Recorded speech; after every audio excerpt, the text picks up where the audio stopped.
nagtitiwala sa ABS-CBN News and Current Affairs. Sa ulo ng mga nagbabagang balita. DTI, nagbabala sa mga negosyante magsasamantala sa presyo ng mga produkto sa mga lugar na nasa state of calamity. Ilang estudyante ng paaralan ng binatilyong namatay matapos suntukin ng kaklase, natatakot sa nangyari. 3 sugatan matapos maaksidente ang isang truck kargang relief good. Handa ng mga pulis, sinubok sa annual general inspection sa mga istasyon ng PNP. Mga state universities sa buong bansa, binigyan ng sphygmo manometer. At mahigit ng 300 batang naapektuhan ng bagyo sa Lemery, Batangas, binahagian ng pantawid gutom ng sakit kapamilya. Mga apektadong residente, nangangailangan pa ng karagdagang tulong.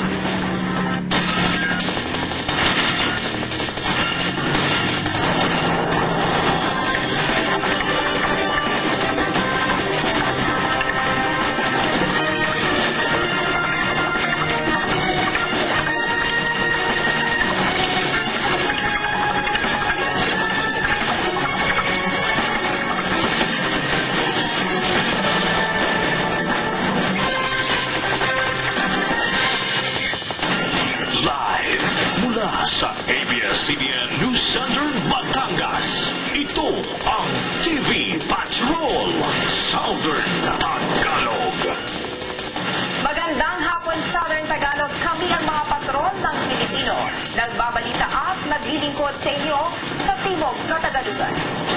Department of Trade and Industry sa mga negosyanteng magsasamantala sa presyo ng mga pangunahing bilihin higit sa mga lugar na nasa state of calamity. Nagpapatrol, Joanne Panopio. Dahil sa malalakas na along dulot ng habagat, lubos na naapektuhan ang mga bayang nasa baybaying dagat. Karamihan sa kanilang mga tahanan ay sinira ng malalakas na alon. Ang bayan ng Mabitak sa Laguna, nasa state of calamity pa rin, matapos sirain ang mga tahanan doon at bahain ang bayan. Nagbabala naman ng DTI o Department of Trade and Industry sa mga negosyanteng magsasamantala sa presyo ngayong panahon ng kalamidad. So ngayon, di ba, ang Mabitak medyo naapektuhan sila ito ng ating latest na bagyo. Pero so far naman, hindi affected yung presyo at saka supply ng ating mga pangunahing bilihin. Tsaka kasi wala naman silang major na palengke talipapaan sa kanila. May iba kasi na itinataas ang presyo ng kanilang mga paninda para kumita. So far naman kasi sa atin sa Calabarzon, parang hindi pa nangyayari yung na-isolate ang isang bayan na hindi makalabas ang mga mamimili or hindi makapasok ang mga tinda. So wala pa naman tayo sa ganong state. Sa probinsya ng Cavite, 2 syudad kabilang ang Cavite City at Bacoor ang nasa state of calamity pa rin, kasama ang 6 na bayan. Base naman daw sa araw-araw na monitoring ng presyo doon, nananatiling stable ang kalagayan. Steady in supply dahil dictated naman more often ng mga supermarket yung presyohan ng mga groceries, mga basic and prime commodities sa Cavite. Sa Republic Act No. 7581, binibigyan ng proteksyon ang mga konsumidores laban sa mga mapagsamantalang negosyante na magtataas ang presyo ng walang kaukulang pahintulot lalo ngayong panahon ng kalamidad.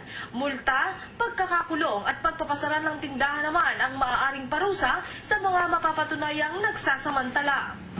Joanne Panopio, Patrol ng Pilipino.